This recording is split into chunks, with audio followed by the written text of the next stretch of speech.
ladies, I'm here on this show, and oh my gosh, what a ending to this ball game. The Bears beat the Packers. They had no business winning this game. But they, oh my gosh, scored 13 points in the fourth quarter after having 3 most of this game. They got a field goal. I believe got, 2 field goals? 3 field goals, if I'm not mistaken. Had 2 there in the fourth quarter. And then got the onside kick.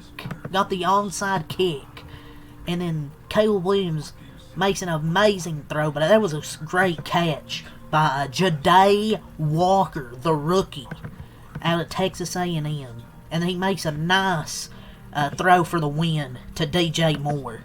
What a ending to this game. Most of this game was really mid to below average, kind of really boring.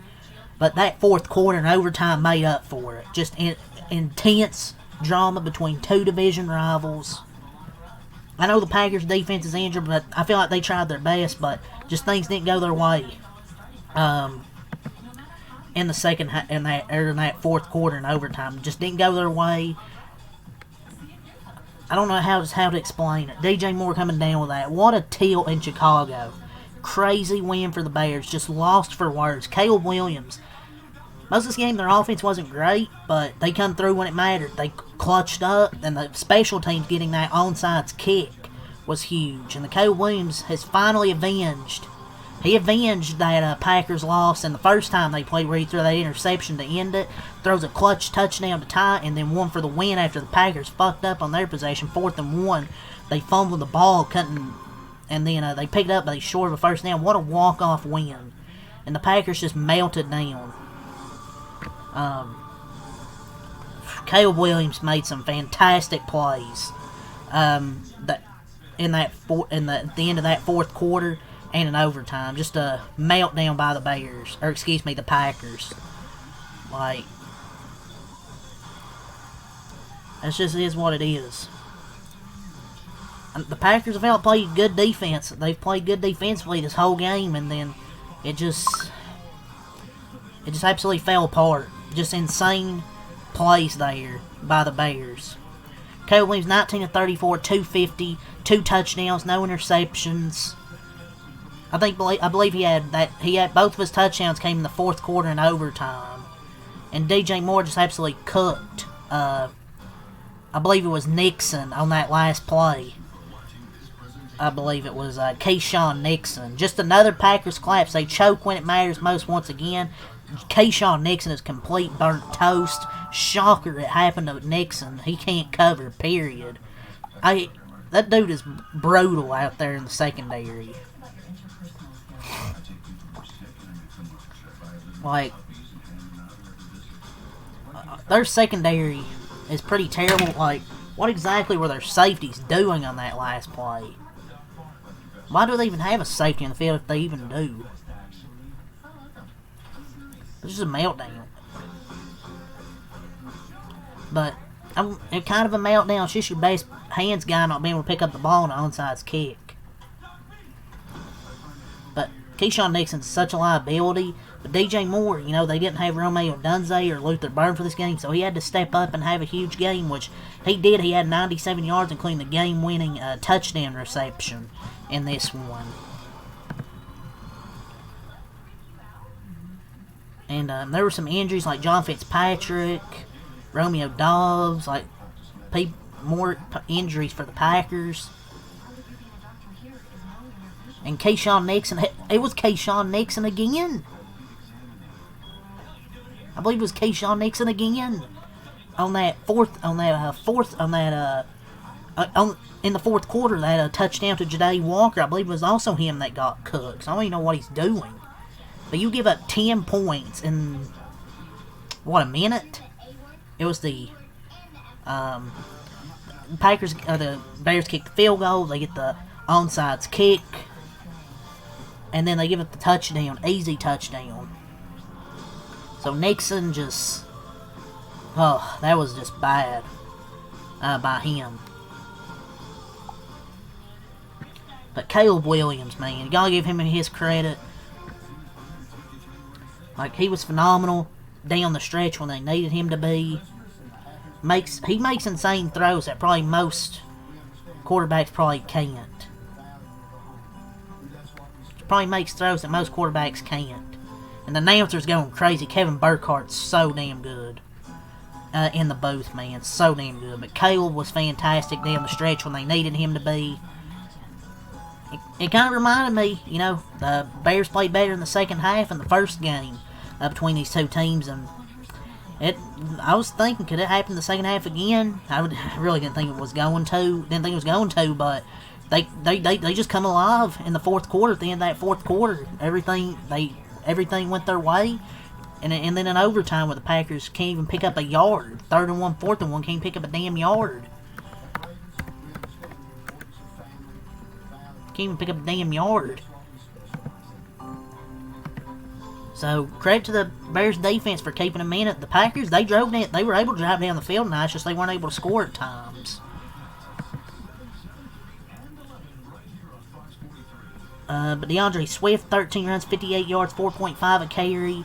Mononga, 9 runs, 50 yards. Caleb Williams, 3 runs, 30 yards. DJ Moore, 1 run, 12 yards, 150 yards, 5.8 a carry.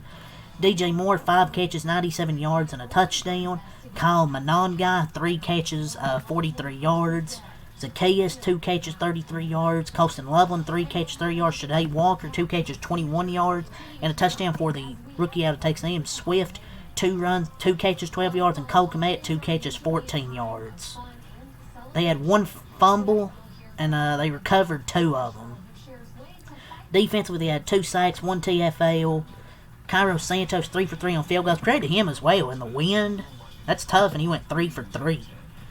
Bears improved to 11 and 4, 6 and 1 at home. They had 0 points in the first quarter, 0 in the second quarter, 3 in the third quarter, 13 in the fourth quarter, 6 in overtime. This game went from a boring game to an exciting one real quick. For the Packers, they dropped to 9, 5 and 1, and they're 4, 3 and 1 on the road.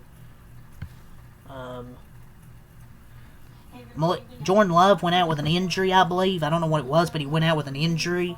He went 8 of 13, 77 yards. No touchdowns, no interceptions. He had 2 runs for 7 yards. But yeah, he went out with an injury in this game. So Malik Willis had to come in. He went 9 of 11, 121 yards, 1 touchdown, no interceptions. 10 runs, 44 yards, 4.4 carries. Thought Malik Willis done as good as he could being the backup, and he hasn't really played all season. Manuel Wilson had 14 runs, 82 yards, 5.9 a carry, so Manuel Wilson played well. Josh Jacobs, 12 runs, 36 yards. Didn't run the ball a lot tonight. Even when they did it, he wasn't really effective. I don't know if it's because of the injury. Jaden Reed and Williams had some runs. Romeo Dobbs, 5 catches, 84 yards, and a touchdown. Luke Musgrave, 3 catches, 38 yards. Jaden Reed, 3 catches, 35 yards. Christian Watson, 2 catches, 17 yards. And Josh Jacobs and Dontavian Wicks, each with 2 catches and 12 yards. And the Packers had 192 rushing yards with 4.4 carry. Both teams ran the football pretty well tonight. But the Packers had 3 fumbles. They lost one with Josh Jacobs. Their defense had no sacks, 2 TFLs. McManus, 3 for 3 on field goals. The Packers had 0 in the first quarter, 6 in the second quarter, 7 in the third quarter, 3 in the fourth quarter, and none in overtime. Man, I can't believe the Bears could possibly win their division this year. That would be crazy, man. How far Ben Johnson has helped this Bears team. Because they were garbage last year. Now they could potentially win their division. But yeah, 22-16 your final score. Let's go over the team stats here, ladies and gentlemen. And then we'll move on to NFL news to end the video. For the Packers, 24 first downs, 6 of 12 on third down, 1 of 3 on fourth down, 70 total plays, 384 total yards, 5 yards a play. They had 192 rushing yards and 44 attempts, 4 a carry.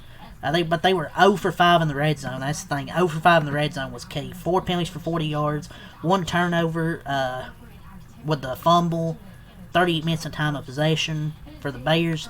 20 first downs, 2 for 11 on third down, 2 for 3 on third down, 60 total plays, 400 total yards, 60 yards a play, 150 rushing yards on 26 attempts, 5 a carry, 10 penalties for 105 yards. They didn't turn the ball over 26 minutes of time of possession, but what a game. 22-16 your final score.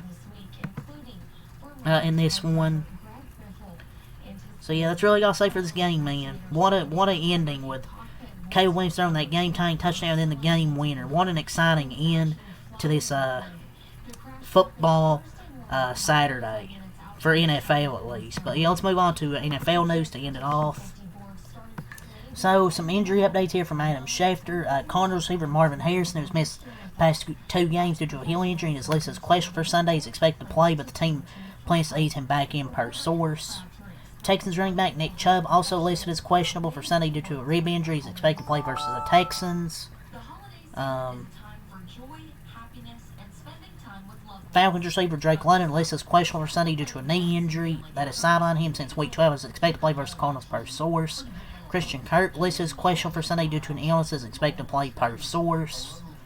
After missing 2 games due to partially collapsed lung, T.J. Watt's return to play remains murky and uncertain per sources. His focus on getting healthy from his partially collapsed lung, returning to play is secondary. Obviously, main focus is getting that heal, and has not been his focus. Doctors will assess how he feels next week to see if there's even a chance to play in Week 17. I don't know how they fucked this up. And with Philadelphia's win tonight, my Dallas Cowboys have been mathematically eliminated from playoff contention. Oh man, these next 3 games to cover are going to be useless.